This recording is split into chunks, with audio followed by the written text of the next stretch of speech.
Ikhwan wal ahwat rahimakumullah.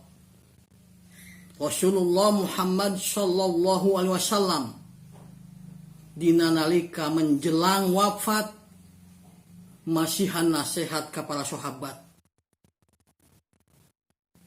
Kaula ninggalkeun ka aranjeun dua penasehat anu bakal mere pepeling ka diri aranjeun. Penasehat anu kahiji bisa nyarita, anu kadua pego. Anu bisa nyarita nyaeta Al-Quran, anu pego nyaeta maut. Hiji Al-Quran, penasehat anu bisa nyarita. Al-Quran eusina firman Allah keur pedoman hirup di dunia sangkan salamet balik ke akhirat.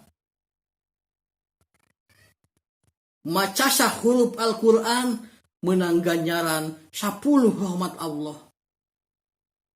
Maca Bismillahirrahmanirrahim ayat 18 huruf bakal menang 180 rahmat Allah.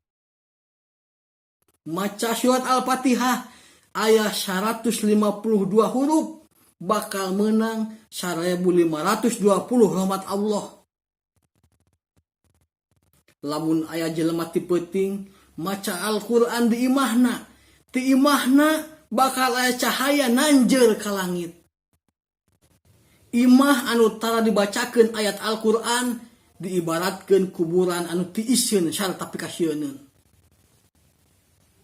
Di alam kubur jalma anu sok maca Al-Quran bakal dicaangan ku cahaya moal poek. Dua penasehat anu pego nyaeta maut. Maut disebut penasehat anu pego sabab maut teu pernah bebeja irah bakal datang. Maut mapagkeun saha wae makhluk anu geus boga katangtuan ti Allah kudu dicabut umurna. Lamun geus waktuna maut moal aya nu bisa ngurangan atawa ngaleuwihan sanajan sadetik. Maut temandang umur. Aya nu maut dina jero kandungan, aya nu maut keur balita, aya nu maut keur rumaja, aya nu maut keur pamuda pamudi, aya nu maut geus kolot, malah aya nu maut dina kaayaan pikun. Tempat maut jelema beda-beda. Aya nu maut di gunung, aya nu maut di laut, aya nu maut di imah, di rumah sakit, di tempat gawe, di panyabaan jeung sajabana. Dawuhan Allah dina Al-Quran surat Qaf ayat 15. Bismillahirrahmanirrahim. Wa ja'at sakratul mauti bil haqq. Dzalika ma kunta minhu tahid.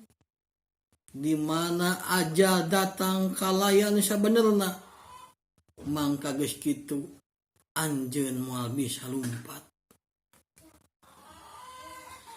Eling eling dulur kabeh ibadah ulah campole berang penting ulah wale bisina kabur pae sabab urang bakal mati nyawa dipundut ku Gusti najan raganya krawati teu bisa nyingkiran mati.